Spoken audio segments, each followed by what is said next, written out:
নমস্কার। দেখুন, যেসব জাতক জাতিকার শনির সাড়ে দশা চলছে, শনির ঢাইয়া চলছে, বা শনির অন্তর্দশায় আপনি যদি প্রেরিত হন, বা আপনার জন্ম ছকে যদি কালসর্প দোষ রয়েছে, বা বলতে পারি প্রচন্ড অর্থকষ্টে যাদের জীবন রয়েছে, শুধু তাই নয়, যারা প্রতিনিয়ত নিজের পরিবারের কাছে কর্মের জায়গাতে অসম্মানিত হচ্ছেন, যাদের দাম্পত্য জীবনে সুখ শান্তি বলে কিছু নেই, স্বামী সন্তান অবাধ্য, যারা অত্যন্ত রোগ জ্বালায় প্রচন্ড পরিমাণে ভুগছেন, তারা অবশ্যই চৈত্র মাসের শনিবার দিনগুলোতে বিশেষ করে একটি খাবার গোমাতা এবং কুকুরকে যদি একটি বার খাওয়াতে পারেন, এতে শনিদেব যেমন প্রসন্ন হয়, তার থেকেও বড় কথা হচ্ছে যে প্রবলেমগুলো আপনাদেরকে আমি বললাম, যারা এই সমস্যার মধ্যে জর্জরিত রয়েছে, তারা কিন্তু খুব ভালো ফল পাবেন। বিশেষ করে চৈত্র মাসে চড়ক পূজা বা ধর্মঘট ব্রতের দিন শুক্ল পঞ্চমী থাকাকালীন যদি আপনারা বেলা 12টার পূর্বে এই খাবার কুকুরকে খাওয়াতে পারেন, তাহলে জেনে রাখুন জীবনে আয় উন্নতি বৃদ্ধি পাবে এবং আকস্মিক বিপদ আপদের হাত থেকে রক্ষা পাবেন। পারিবারিক অশান্তি দূর হবে এবং স্বামী স্ত্রীর মধ্যে যে সম্পর্কটা আপনাদের খারাপ হয়ে যাচ্ছিল, সেই সম্পর্কে অবশ্যই মধুরতা আসবে। আচ্ছা, প্রথমত জেনে রাখুন, শনি গ্রহ হচ্ছে একটা কার্মিক প্ল্যানেট এবং শনিদেব হচ্ছেন ন্যায়ের দেবতা। অর্থাৎ আপনারা ব্যবসার সঙ্গে যুক্ত থাকুন বা চাকুরির সঙ্গে বা যে কোনো পেশাগত লাইনে যুক্ত থাকলেই সেই দিকটাকে কে দেখেন? শনি গ্রহ দেখেন, শনিদেব দেখেন, এবং তাই জীবনে অগ্রগতি, উন্নতি, সফলতা এবং আর্থিক ক্যারিয়ারটাকে স্ট্রং রাখতে শনিদেবের আশীর্বাদ পাওয়ার একান্তই কিন্তু প্রয়োজন। তাই প্রত্যেকের উদ্দেশ্যে বলবো যে শনিদেবের যেটা বীজ মন্ত্র রয়েছে, সেটা কিন্তু প্রত্যেক দিন আমাদের সকলের উচিত 108 বার করে পাঠ করা। এর ফলে কি হয়, জন্মছকে শনিদেবের প্রভাবটা শুভভাবে পরিবেষ্টিত হয়, শনিদেব উচ্চগামী থাকে। শুধু তাই নয়, শনিদেব প্রসন্ন থাকলে, শনিদেব উচ্চগামী হলে সেক্ষেত্রে অর্থনৈতিক ক্ষয়ক্ষতি আমাদের জীবন থেকে কম হয়, শারীরিক সমস্যাগুলো কম আসে এবং আপনারা যে ধার দেনা ঋণে জর্জরিত রয়েছেন, সেই জায়গা থেকেও কিন্তু আস্তে আস্তে বেরিয়ে আসতে পারবেন। যাই হোক, ভিডিওটির মূল বিষয়ে প্রবেশ করার পূর্বে অনুরোধ করব, আজকের এই প্রোগ্রামটি প্রত্যেকেই মনোযোগ সহকারে শেষ পর্যন্ত দেখবেন। টু দি পয়েন্ট বিষয়গুলোকে আমি রাখার চেষ্টা করেছি এবং অনুষ্ঠানটি ভালো লেগে থাকলে লাইক, শেয়ার, কমেন্ট করতে ভুলবেন না এবং চ্যানেলটি পারলে অবশ্যই সাবস্ক্রাইব করে পাঁচ টাকা বেল আইকনটা অন করে রাখবেন। যাই হোক, প্রথমে যে উপায়টি বলছি একটু মন দিয়ে শুনবেন। দেখুন, চৈত্র মাসের শনিবার দিন কেউ যদি অসহায় গরিব মানুষ আপনার বাড়িতে আসে, কোনো ভিক্ষুক যদি আপনার বাড়িতে আসে, তাকে প্রথমত এদিন খালি হাতে ঘুরিয়ে দেবেন না। নিজেদের সামর্থ্য মতো যতটুকুনটি আপনি পারবেন সেই মতো সাহায্য করার চেষ্টা করবেন। এছাড়াও যদি পারেন কালো বস্ত্র বা সরিষার তেল বা টাকা পয়সা আপনারা দান করতে পারেন। এর ফলে দেখবেন বড় ঠাকুরের আশীর্বাদ আপনার উপর, আপনার ফ্যামিলির উপর অবশ্যই কিন্তু থাকবে। দেখুন, আমরা প্রত্যেকেই জানি বড় ঠাকুর হলেন কর্মফলদাতা এবং এটাও সত্য যে দান ধর্মের উপর, আমাদের সনাতন ধর্ম বলছে দান ধর্মের উপর আর কোনো ধর্ম নেই। সেহেতু আপনারা নিজ নিজ সামর্থ্য মতো অবশ্যই কিছু না কিছু অসহায় মানুষদের দান করবেন। এর ফলে আপনারা কিন্তু জীবনে সফলতা পাবেন, খুব শীঘ্রই পাবেন। কারণ এতে দান করলে কি হয়, শনিদেব বড় ঠাকুর অত্যন্ত প্রসন্ন হন। আর শাস্ত্র বলছে যে শনিদেব যদি কোনো ব্যক্তির উপর প্রসন্ন হয়ে আশীর্বাদ প্রদান করেন, তার জীবনে সুখ, শান্তি, প্রসপারিটি, অ্যাবেন্ডেন্স, সাকসেস এগুলোর কিন্তু কমতি হয় না। তার জীবনে অর্থের কখনো কমতি হয় না, তার জীবন চট করে কোনো মারক রোগ আসে না, তার জীবনে পারিবারিক কোনো সমস্যা ক্রিয়েট হয় না। অনেকের জীবনে দেখবেন অনেক কাজ জীবনে পেন্ডিং হয়ে পড়ে থাকে, একদম অ্যাট দ্য 11th আওয়ার কাজটা করতে যাচ্ছেন, হচ্ছে না। এই যে প্রবলেমগুলো রয়েছে শনি গ্রহের জন্য হয়। তাই অবশ্যই যারা লেবার কাস্ট মানুষজন রয়েছেন, তাদেরকে আপনি নিমকি জাতীয় কোনো খাবার খাওয়ান, সিঙ্গারা খাওয়ান, নিমকি খাওয়ান, ঠিক তাদেরকে একটু চা খাই দেন।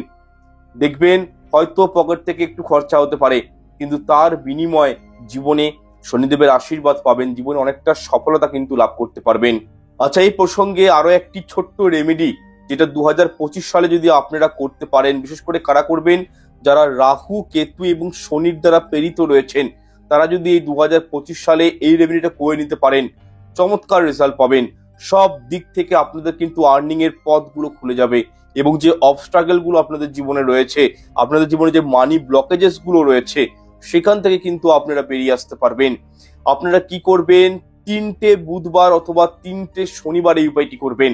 আপনাদের সামনাসামনি যে কোনো অশ্বত্থ গাছের গোড়ায় যাবেন, ঠিক আছে, এবং নারকেল খোল পাওয়া যায় দেখবেন, নারকেল খোলার মধ্যে চিনি ভর্তি করে অশ্বত্থ গাছের গোড়ায় গিয়ে দিয়ে আসবেন এবং সাথে জল, প্রদীপ, ধূপ দেখাবেন, একটি ফুল দিবেন এবং নিজের মনস্কামনা ব্যক্ত করে চলে আসবেন।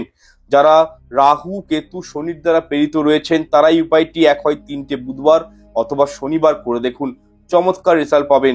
আপনার জন্মছকে কেতু যে ঘরেই থাকুক, আপনার জন্মছকে রাহু শনি যে ঘরেই থাকুক, সেই ঘর থেকে ভালো ফল দিতে শুরু করবে যদি আপনারা এই উপায়টি একবার করে নিতে পারেন।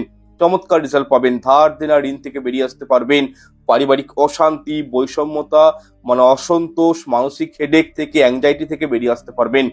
যাই হোক, এরপর আমরা জানার চেষ্টা করব যে আপনারা গোমাতা এবং কুকুরের উদ্দেশ্যে কোন সেই খাবারগুলি দিবেন সে সম্পর্কে। এই ক্ষেত্রে দেখুন, আপনারা বছরের যে কোনো শনিবার দিন অথবা মঙ্গলবার দিন গোমাতা ও কুকুরকে রুটি ও মিষ্টি খাওয়াতে পারেন এবং তার সাথে নদী বা পুকুরে গিয়ে যদি আপনারা আটার গুলি তৈরি করে তার মধ্যে চিনি ভরে মাছদেরকে খাওয়াতে পারেন শনিবার দিন বা বুধবার দিন বা মঙ্গলবার দিন, তাহলে কি হয়, এর ফলে শনি গ্রহ তুষ্ট হয়।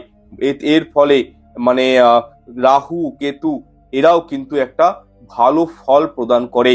তবে উপায়টি মনে রাখবেন, শনিবার দিন অথবা মঙ্গলবার দিন আপনারা করার চেষ্টা করবেন। দেখবেন জীবনে ভালো সময়টা আসতে বেশি দেরি লাগবে না। হিন্দু ধর্ম মতে বলা হয়েছে গোমাতার মধ্যে সমস্ত দেবদেবী বাস করেন, তথা কুকুর হলো কাল ভৈরব রাজের বাহন। সেহেতু আপনারা যদি এই খাবারগুলি খাওয়াতে পারেন তাহলে আপনাদের এই কর্মের জন্য বড় ঠাকুর আপনাদের উপর অত্যন্ত প্রসন্ন হবেন এবং আপনাদের জীবন থেকে সমস্ত দুঃখ, কষ্ট, সংকটগুলো উনি স্বয়ং কিন্তু হরণ করে নেবেন। দেখুন, যারা অত্যন্ত ঋণে জর্জরিত রয়েছেন, যাদের জীবনে ঋণের বোঝা এতটাই বেশি যে আপনাদের মনে হচ্ছে আপনারা সুসাইড করে নেবেন, এরকম যদি একটা সুইসাইডাল থট জীবনে চলে আসে, তাহলে উপায়টি করে দেখুন যেটা আমি বললাম। প্রত্যেকটা শনিবার অন্তত 5টা শনিবার কন্টিনিউ করে দেখুন, গোমাতা এবং কুকুরকে মিষ্টি খাওয়ান, রুটি মিষ্টি খাওয়াতে পারেন। এর ফলে বিশ্বাস রাখুন, আস্থা রাখুন, এই উপায়টি করা মানে জীবনে সফলতা কিন্তু আসবেই। যাদের সুইসাইডাল টেন্ডেন্সি চলে এসছে, আত্মহত্যা করার প্রবণতা চলে এসছে, তাদের কিন্তু এই জায়গা থেকে তারা কিন্তু বেরিয়ে আসতে পারবেন। যাই হোক, এরপর আমি তৃতীয় যে নিয়মটির কথা বলবো, খুব মন দিয়ে শুনবেন। আপনাদের আশেপাশে যদি কোনো বড় ঠাকুরের মন্দিরের সামনে অশ্বত্থ গাছ থেকে থাকে, সেক্ষেত্রে সেই অশ্বত্থ গাছের তলায় কিছুটা পরিমাণ সরিষার তেল এবং কিছুটা পরিমাণ কালো তিল ঢেলে দিয়ে আসবেন। দেখুন, আপনাদের পক্ষে যদি এটা সম্ভব হয় তাহলে চূড়ান্ত রেজাল্ট পাবেন। এবং বড় ঠাকুরের যে কোনো মন্দিরে গিয়ে কালো বস্ত্র বা সরিষার তেল বা কালো তিল আপনারা দান করে যদি আসতে পারেন, এর ফলে জীবনে কিন্তু অখণ্ড সৌভাগ্য লাভ হয়। তবে কখনোই বড় ঠাকুরের মন্দিরে গিয়ে শনিদেবের চোখাচোখি হবেন না, চোখের দিকে তাকাবেন না। কালো তিল বা সরিষার তেল শনিদেবের ডান পায়ের যেটি সব থেকে ছোট আঙুল, কড়ি আঙুল, ওই কনিষ্ঠ আঙুলে আপনারা কিন্তু এইগুলি প্রদান করবেন। জীবনে অবশ্যই সৌভাগ্য লাভ হয়। শনিদেবের চোখাচোখি হতে নেই, শনি গ্রহের বক্র দৃষ্টি পড়ে। তাই অবশ্যই যারা যাদের জন্মছকে শনি গ্রহ ডিস্টার্ব রয়েছে, ঠিক আছে, ঢাইয়া চলছে, সাড়ে চলছে, তারা এই উপায়গুলো করুন। হ্যাঁ, গ্রহরাজ অত্যন্ত প্রসন্ন হন এবং দুহাত ভরে ব্লেসিং দেয়। দেখবেন আপনারা যে সৌভাগ্যটা হারিয়ে ফেলেছেন, যে কারণে সংসারে সচ্ছলতা নেই, যে অবস্ট্রাগল গুলো আপনাদের জীবনে রয়েছে, আপনাদের ধরুন বিবাহ কলহ রয়েছে, বিবাদ কলহ রয়েছে, দাম্পত্য জীবনের সুখ নাই, শরীর স্বাস্থ্য ভালো নেই, ঠিক আছে, এই সব জায়গা থেকে আপনারা কিন্তু রিকভারি করতে পারবেন, সুস্থ সবল জীবনযাপন করতে পারবেন। সামাজিক ক্ষেত্রে আপনাদের মান সম্মান বৃদ্ধি পাবে এই সামান্য কয়েকটা উপায়ের মাধ্যমে। এবং সব থেকে বড় কথা, আপনারা যদি ছোট্ট একটা উপায় করতে পারেন তাহলে দেখবেন ঋণ থেকেও আপনারা কিন্তু খুব ইজিলি বেরিয়ে আসতে পারবেন শনিদেবের কৃপায়। যাই হোক, এই কয়েকটা নিয়ম আপনাদেরকে আমি চৈত্র মাসের বললাম। খুবই ভাইটাল মাস চৈত্র মাস। এই মাসে চড়ক পুজো করা হয়, নীলষষ্ঠী পুজো করা হয়, তাই অবশ্যই মাসটিকে হাতছাড়া করবেন না। অবশ্যই এই যে রেমেডিগুলো বললাম এগুলো করে দেখুন, চমৎকার রেজাল্ট পাবেন। আজকের অনুষ্ঠানে দীর্ঘায়িত করছি না আর এখানে শেষ করছি। যারা পার্সোনাল ভাবে যোগাযোগ করে কনসালটেশন নিতে চাইছেন, যারা জন্মছক তৈরি করাতে চাইছেন, জন্ম কুষ্টি প্রদান করতে চাইছেন, তারা অবশ্যই আমাকে ডেসক্রিপশন বক্সে হোয়াটসঅ্যাপ নাম্বার রয়েছে, সেখান থেকে যোগাযোগ করতে পারেন। যারা জটক বিচার করাতে চাইছেন, বাস্তু দোষ দূর করতে চাইছেন, রেমেডি চাইছেন, তারাও যোগাযোগ করতে পারেন অনলাইনে বুকিং এর মাধ্যমে। অবশ্যই আপনাদেরকে এই বিষয়ে সাহায্য করা হবে। দেখা হচ্ছে নেক্সট এপিসোডে। ভালো থাকুন, সুস্থ থাকুন এবং কমেন্টে একটি বার হলেও জয় বড় ঠাকুরের জয় লিখে জানান। এতে আমরা অত্যন্ত অনুপ্রাণিত হব।